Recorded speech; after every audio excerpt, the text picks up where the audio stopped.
So the risk factors for placenta previa and for abruptio. Now, one thing what you have to understand is, why can there be placenta previa? There can broadly be two reasons for placenta previa. Number one reason could be that the placenta size was so big that a part of the placenta, it started lying in the lower uterine segment, right? Then also it will be called as placenta previa. So number one reason could be, the broad reason could be that the size of the placenta is big. Number two reason could be that, see, when you are talking about pregnancy, you always say that there is a lower uterine segment and there is an upper uterine segment. But in a non-pregnant female, we never say that there is a lower uterine segment or there is an upper uterine segment. We talk about uterus as a whole, right? So from where does this lower uterine segment come in pregnancy? So in a non-pregnant uterus, there is a part which is called as isthmus. Right? Now, this isthmus is the lowermost part of the uterus, which lies between the anatomical internal os and histological internal os. More details about isthmus I have explained when we are doing the anatomy, right? Anatomy of the female reproductive tract in gynae. Now, this isthmus, which normally in a non-pregnant female is 0.5 centimeters.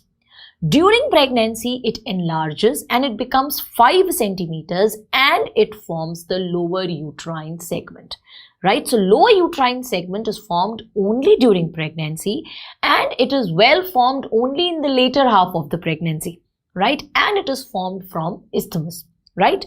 So suppose if there is a female whose endometrium is damaged. Now that damage could be due to any reason. It could be due to endometritis. It could be due to smoking. It could be due to curettage, right? For any reason, if the endometrium of the uterus is defective. Now in that case, placenta would prefer to lie in that part of the uterus where the endometrium is not defective. And since lower uterine segment is formed only during pregnancy, so that is why the endometrium of the lower uterine segment is not defective, right? And so in all these conditions, like when the endometrium is defective, like I told you, whenever there is you have done excessive uterine curettage, or if there is endometritis, or if patient has history of smoking. In these conditions, the placenta prefers to lie in the endometrium of the lower uterine segment, and that leads to placenta previa, right? So the risk factors for placenta previa, it could be when the placenta is big. Now, when is the placenta big? Placenta is big in twin pregnancy, right? Placenta is big in diabetes, right? So one risk factor for placenta previa is twin pregnancy. Other risk factor is diabetes. Then it could be there is subconcuriate lobe, right? Or it could be a placenta bilobata, right? So these are examples where the placenta is big and it leads to placenta previa. Then the other broad reason could be whenever the endometrium is defective. And when is the endometrium defective? In case of smoking, in case of endometritis. Number 3, in case of excessive curettage. Number 4, in case of previous uterine surgeries like cesarean section scar. So if there is a scar of cesarean section or myomectomy scar. So all these are risk factors for placenta previa, right? Now let's talk about abruptio. In case of abruptio, see, you have to learn so many risk factors for so many conditions that I normally try to find a way where I can remember the risk factors easily. Either it has to be through logic, right? Or it has to be through some other method which helps me in retaining the risk factors. So placenta previa risk factors I remember on the basis of logic. Abruptio placenta I remember with the help of a diagram, right? So here we have a female, right? This female is smoking, right? This female has chalosis around her lips, right? So the risk factors related are number 1, which lead to abruptio, are smoking and cocaine abuse, right? So number 1 was smoking, number 2 cocaine abuse. Number 3, because she has chalosis around her lips, I remember this as a reason for folic acid deficiency, right? Number 3, she has chalosis around her lips, so folic acid deficiency, right? Then a problem which is related, a risk factor which is related to her blood vessels, that is thrombophilia. Risk factor related to heart, that is high BP, that is PIH or hypertension. Risk factor related to her abdomen is history of abdominal trauma. Risk factors related to uterus are fibroid uterus, premature rupture of membranes, polyhydramnios, and twin pregnancy, right? Now, in case of polyhydramnios, premature rupture of membranes, and in twin pregnancy, see, twin pregnancy will lead to polyhydramnios, right? And polyhydramnios can lead to premature rupture of membranes. Now, whenever there is rupture of membranes, all the amniotic fluid, it comes out suddenly. And because all the entire amniotic fluid comes out suddenly, the size of the uterus suddenly shrinks. And because the size of the uterus suddenly shrinks, the placenta which was attached to the uterus gets detached. And that leads to abruptio placenta, right? So, these are the reasons for abruptio placenta. In case of fibroid, it could be that the placenta implants over the fibroid, right? And whenever there is a fibroid, what uterus does is it tries to expel the fibroid. So the contractions in the uterus are increased. There is increased uterine contractility because of the fibroid, right? And that can lead to premature separation of the placenta. In other words, it can lead to abruptio placenta. So these are the risk factors for placenta previa and the risk factors for abruptio. Right, now let's talk about the classification. Classification of placenta previa first, and then we will talk about the classification of abruptio. First, we are going to deal with classification of placenta previa. Now, placenta previa is divided into 4 types, type 1, type 2, type 3 and type 4. I want all of you to draw 4 diagrams of uterus like this, right? Clear? Now this over here is the internal os. Now type 1 placenta previa, it means that the placenta is lying in the lower uterine segment, but it has not reached up till the level of internal os. So it is present in the lower uterine segment. And how can I say that it is present in the lower uterine segment? Because its distance from the internal os is less than 2 centimeters. Right? So if the placenta is lying in the lower uterine segment, but it is not reaching up till the level of internal os, that is called as type 1 placenta previa. And because type 1 placenta is lying lateral to the internal os, it is also called as lateral placenta previa, or you call it as a low-lying placenta. All these mean the same thing, right? Then we have type 2 placenta previa. Type 2 placenta previa means that the placenta reaches up till the margins of the internal os, right? So that is called as type 2 placenta previa. And because the placenta is reaching up till the margins of internal os, it is also called as marginal placenta previa, right? Then comes type 3 placenta previa. Type 3 placenta previa means when the placenta covers the internal os partially. right? So if the placenta is covering the internal os partially, that is called as type 3 placenta previa or incomplete placenta previa. Now, difference between incomplete and complete placenta previa is when the internal os will dilate. In incomplete placenta previa, the placenta will not cover the dilated os, right? Whereas in case of complete placenta previa, the placenta will continue covering the internal os even when the internal os is dilated, right?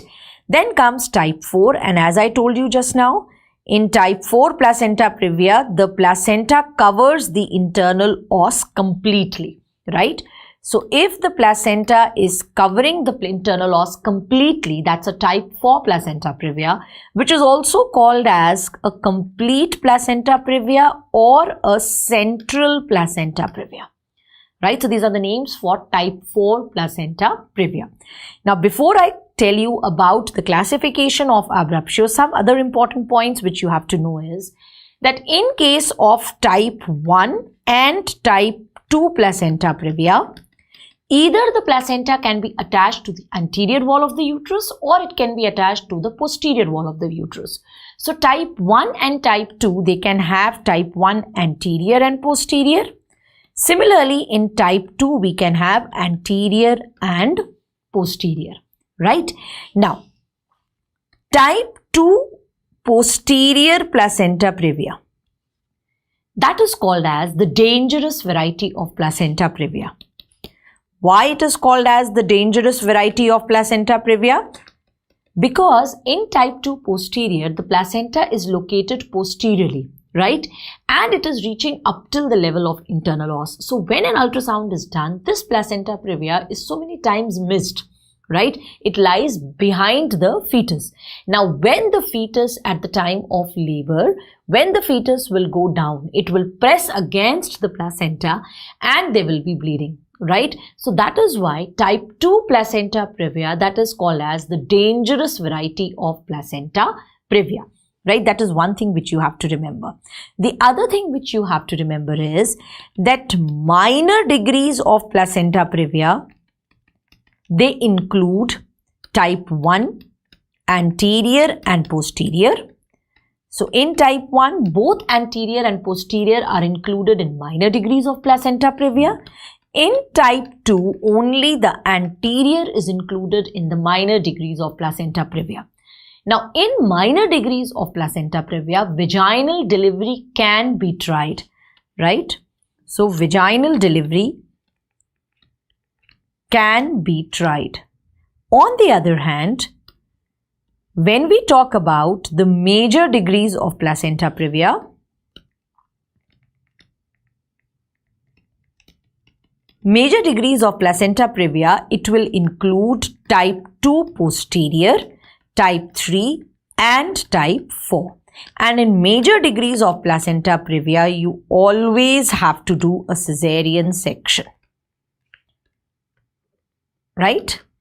So that is what is a minor degree of placenta previa and a major degree of placenta previa.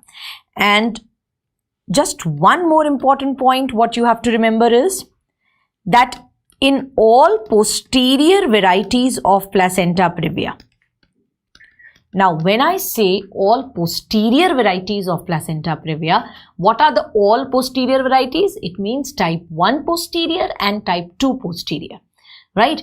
Now, because in posterior varieties of placenta previa, see if you see a pelvis, anteriorly there is the pubic symphysis and posteriorly there is the sacrum, right? So, anteriorly below the pubic symphysis there is space, but posteriorly because there is the sacrum, already there is no space. And now if placenta is attached on the sacrum, right? Now, space becomes too less. Now, in that case, suppose if I try to push the head of the fetus per abdominally into the pelvis, right? So during pregnancy, if there is a posterior variety of placenta previa and I'm trying to push the head of the fetus per abdominally into the pelvis, the cord of the baby gets compressed because there is very less space, and that leads to fetal distress. And this is called as the Stallworthy's sign. right? So in all posterior varieties of placenta previa, in other words, type 1 posterior and type 2 posterior, stall-worthy sign is positive. That's a very, very important question. WAR, stall-worthy sign is positive.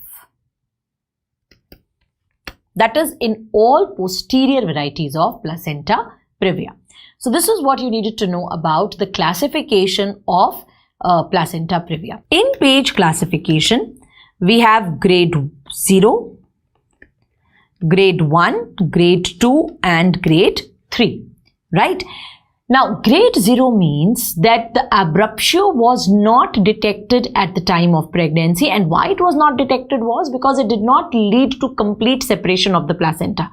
This grade 0 means that it is just a retrospective diagnosis. And how did I make that retrospective diagnosis? Because behind the placenta, there was a retroplacental clot. When I delivered the baby, everything was normal. The patient had a normal delivery, but I saw that behind the placenta, there is a retroplacental clot. And then I say, oh, okay, maybe a part of the placenta did separate during pregnancy, right? So that is grade 0. When you are, so you're making a retrospective diagnosis based on a retroplacental clot. Clear? Now, in grade 1, grade 2 and grade 3, patient will have symptoms of abruptio. Now, what are the symptoms of abruptio? Very important symptom of abruptio definitely is that patient will complain of bleeding and there is pain in abdomen in case of abruptio placenta. Now, why is there pain in abdomen in case of abruptio placenta?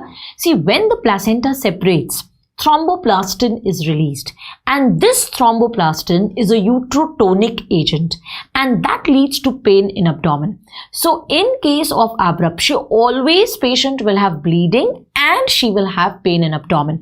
So whether we talk about grade 1, grade 2 or grade 3, in all these 3 cases, patient will have pain in abdomen plus bleeding PV, right? So that is present in all. So what is different in all of them? Difference in all of them is grade 1, the fetal heart sounds are normal. In grade 2, either there is fetal distress or there is fetal death.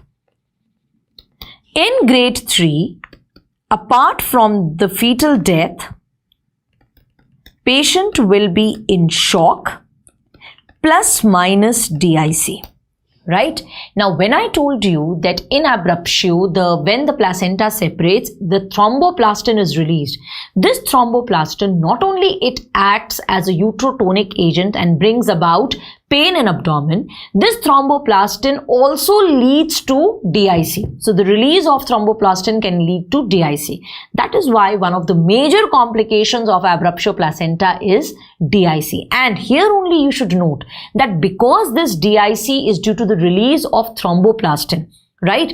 So the interval between abruptio and the time at which the patient is being delivered, that is going to decide whether the patient will have DIC or not. The moment abruptio happens, right, it means that the placenta has started separating, and that means thromboplastin is released in the female's circulation. So you have to act very quickly and you have to deliver the patient. Otherwise, patient will land up in DIC. Right? So that is how you grade abruptio. Grade 0, grade 1, grade 2 and grade 3. In grade 1, there is fetal distress. In grade 2, In grade 1, the fetal heart sounds are normal. In grade 2, there is fetal distress or there is fetal death along with bleeding PV and pain in abdomen. And in grade 3, patient will be either in shock and she may or she may not have DIC. Right? Now, apart from knowing the classification of abruptio, you also have to know the varieties of abruptio.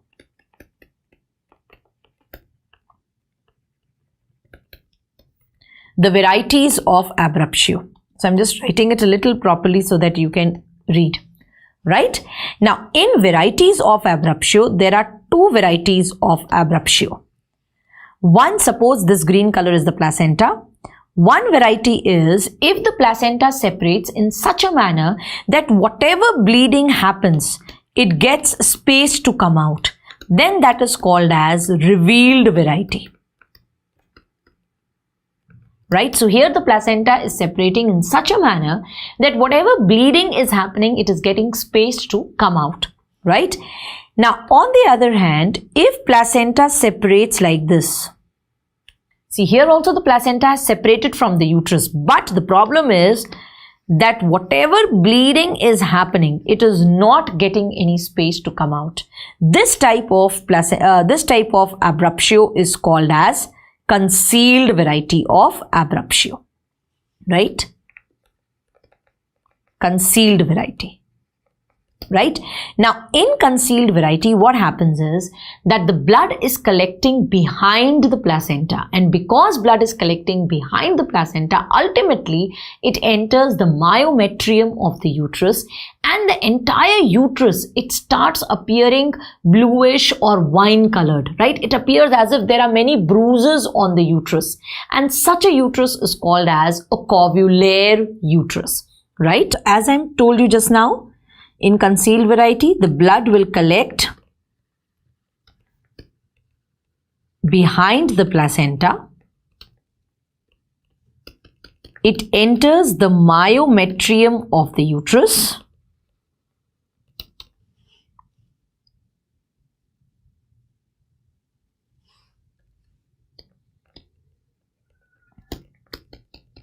So the uterus starts appearing